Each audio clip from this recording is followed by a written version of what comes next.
ଶତାୟୁ ପୁରୁଷଙ୍କ ପରଲୋକ। ସୁବର୍ଣ୍ଣପୁର ଜିଲ୍ଲା ବିରମହାରାଜପୁର ନିକଟ କମଲପୁର ଗାଁର ଶତାୟୁ ପୁରୁଷ ତଥା ସାନ ଗୌଁତିଆ ଧନେଶ୍ୱର ପଣ୍ଡାଙ୍କର ଆଜି 102 ବର୍ଷ ବୟସରେ ପରଲୋକ ଘଟିଛି। 100 ବର୍ଷରୁ ଉର୍ଦ୍ଧ୍ୱ ହୋଇଯାଇଥିଲେ ମଧ୍ୟ ସେ ଆଜି ପର୍ଯ୍ୟନ୍ତ ନିଜର ସମସ୍ତ କାର୍ଯ୍ୟ ନିଜେ କରିପାରୁଥିଲେ। ହେଲେ ଆଜି ଅପରାହ୍ନରେ ହଠାତ୍ ତାଙ୍କର ବିୟୋଗ ଘଟିଥିଲା। ମୃତ୍ୟୁ ପରେ ସ୍ଥାନୀୟ ମହାନଦୀ ଘାଟରେ ତାଙ୍କର ଶେଷକୃତ୍ୟ ସମ୍ପନ୍ନ ହୋଇଛି।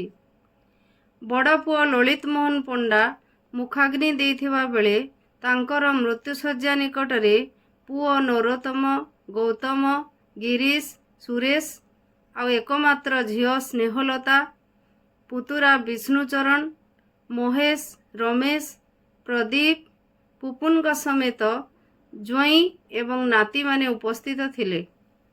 ସେହିଭଳି ମହାନଦୀର ଶ୍ମଶାନ ଘାଟରେ ଗ୍ରାମବାସୀଙ୍କ ସମେତ ଅନେକ ଆତ୍ମୀୟ ସ୍ୱଜନ ଉପସ୍ଥିତ ଥିଲେ।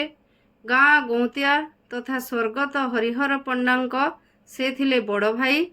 ଜଣେ ଖୁବ୍ ସରଳ ଏବଂ ମେଳାପୀ ବ୍ୟକ୍ତି ଭାବରେ ସେ ସମସ୍ତଙ୍କ ଅତି ପ୍ରିୟ ମଣିଷ ଥିଲେ। ଆଜି ତାଙ୍କର ବିୟୋଗରେ କମଳପୁର ଗାଁ ସମେତ ଅଞ୍ଚଳରେ ଶୋକର ଛାୟା ଖେଳିଯାଇଛି।